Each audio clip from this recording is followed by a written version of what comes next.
I love you in Pashto यानी पश्तो में किस तरह इजहार मोहब्बत की जाती है। आप किसी को कम्युनिकेट करना चाहते हैं अपनी मोहब्बत के बारे में तो आप अंग्रेज़ी में कह सकते हैं कि आई लव यू, और उर्दू में ज़ाहिर है जिस तरह आप जानते हैं कि आप कह सकते हैं मैं आपसे मोहब्बत करता हूँ। बहुत से लोग इस वक्त वर्ल्ड वाइड गूगल के अंदर सर्च करते हैं कि हाउ टू से love you, I love you in Pashto. तो पश्तो में बहुत ही आसान है, ज़ तासरा मीना कौम, ज़ तासरा मीना कौम। मीना का मतलब होता है लब, मोहब्बत, ज़ मैं, और तासरा आप। मैं आपसे मोहब्बत करता हूँ, मैं तुमसे मोहब्बत करता हूँ, उसके लिए आप त इस्तेमाल किया जाता है पश्तो में, त या तासो। तो कंप्लीट फिक्रा हम इस तरह कह सकते हैं, I love you in Pashto.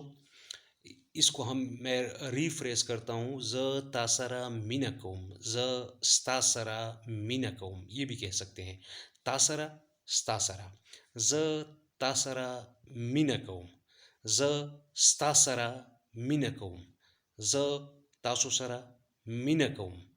तो सोचा कि आपके साथ शेयर करूं, क्योंकि मैं इस वक्त गूगल ट्रेंड्स देख रहा हूँ, किस्म किस्म की चीज़ें लोग सर्च करते हैं। मैं पश्तो के हवाले से जो अदाद शुमार मैं अगर मालूम करता हूँ, मुझे पता चलता है कि ये सर्च ज़्यादा किए जाते हैं। तो मैं कोशिश करूँगा कि आइंदा के लिए भी आसान पश्तो ज़ुबान में आपको उर्दू ज़ुबान में आपके साथ शेयर करूँ। बहुत शुक्रिया वक्त देने के लिए।